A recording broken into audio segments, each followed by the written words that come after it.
This is my Tokai LS 214 Love Rock guitar, and it is the perfect Les Paul that I've been looking for over the past 10 years. It is a gold top, and it has a 60s faster style neck, which usually gold top and 60s necks don't go hand in hand, very hard to find.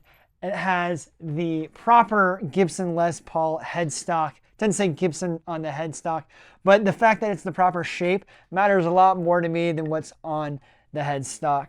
It sounds incredible. It has the classic wiring system, no push-pull pots, three-way toggle switch. It is an absolute dream, and it is almost perfect. I wanted it to be perfect. It was so close to being perfect, but I can't give this the perfect guitar. Let's get into it.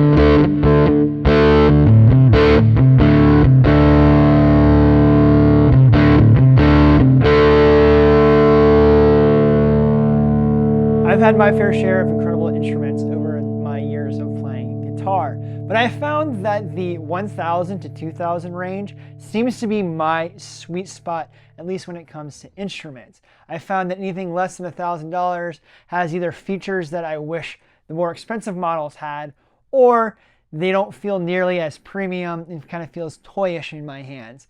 And then I found instruments that are over $2,000, except for my great white whale of a PRS Hollow Body 2, has very little when it comes to diminishing returns. Caps out, and I've realized that instruments that are half the price suit me very well.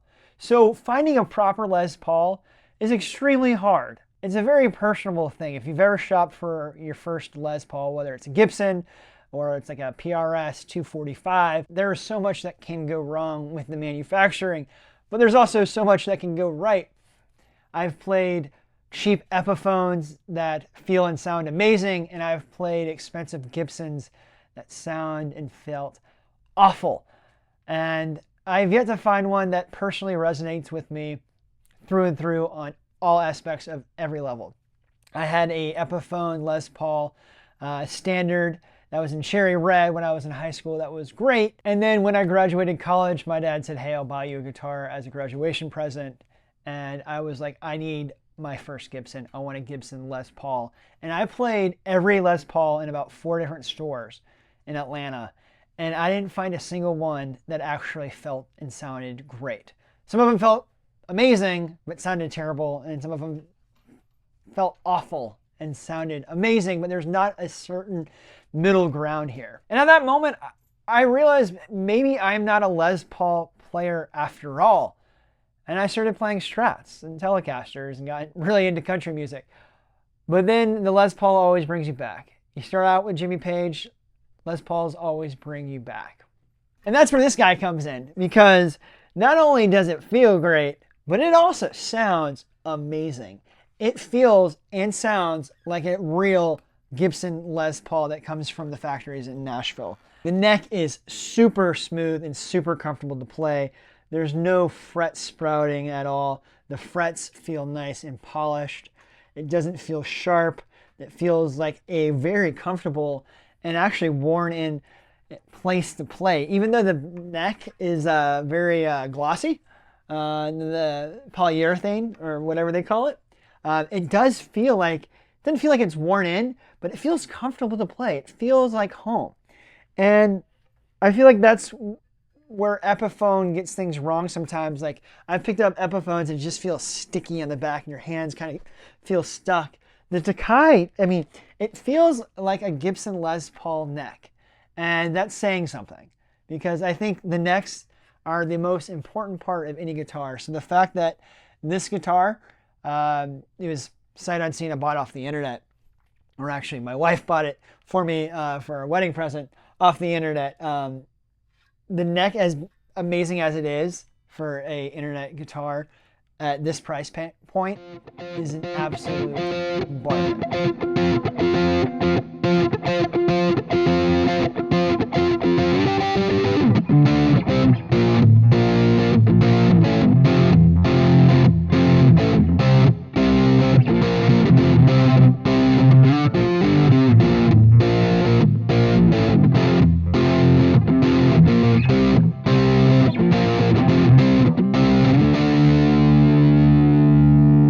There are two other reasons why this is the perfect Les Paul for me. The first one is the sound. It has that classic Les Paul sound. So I don't know what pickups are in this Les Paul. They're not Seymour Duncans, they're not Gibsons, but they do sound PAF, and they sound incredible. And for $1,500, this guitar is a steal. It gives me that Les Paul sound that I've been searching for, and you can say all humbuckers sound similar or the same, but I don't know what it is. This PRS and the Ernie Ball Sterling, they just don't have the PAF humbucker Les Paul sound, and honestly, that's kind of the sound that I've been looking for. So it looks like Tokai makes their own pickups, or at least they stamp their own pickups. But whatever these are, I mean, I'm blown away.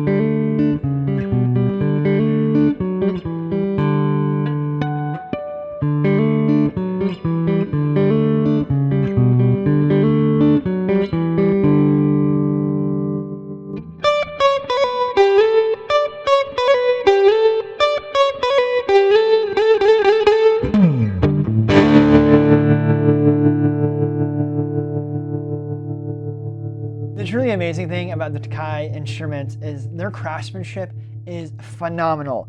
I have looked this guitar over and I've spent countless amounts of hours trying to find something wrong with it. I've found one thing wrong with it, and it's pretty blatantly obvious, and it's super annoying.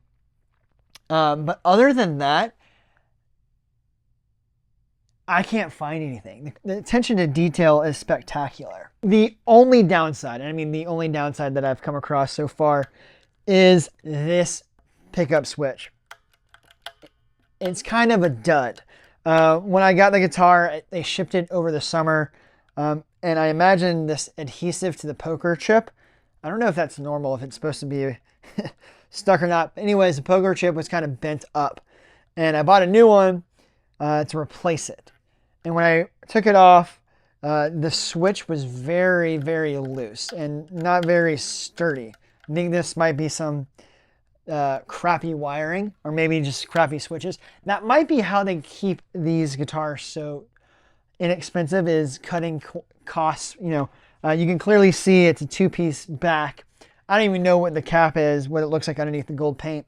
But the switch is a pretty crappy switch. You can see that flicks a little bit too easier than my liking. And when I was fiddling around with it, I noticed that I must have done something wrong with the switch. And in case you haven't noticed, I've only been playing on the neck pickup, and that is entirely due to this switch issue that I've been playing around with. It's the bridge pickup is just like not there at all. The volume is completely out, and I know it has something to do with this switch because I've tried playing around with it a little bit and can kind of get it to work, but not entirely. So it's an amazing guitar.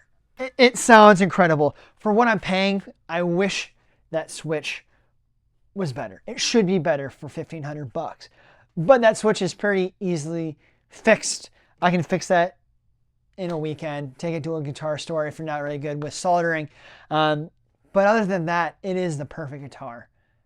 I just wish the wiring was just a little bit more rock solid. So I love this instrument. I am super excited to have it. I know once I fix that switch, it's going to be incredible. But I would love to hear from you. Would that switch bother you so much that you'd want to return the guitar or not? $1,500 and a switch goes out. That's kind of annoying. But anyways, I would love to hear your thoughts down below. Have you played a Tokai? What's your favorite Les Paul style instrument? Check out this guitar over here. It's my favorite guitar right now, and I'll see you over there. And until then, let the music play.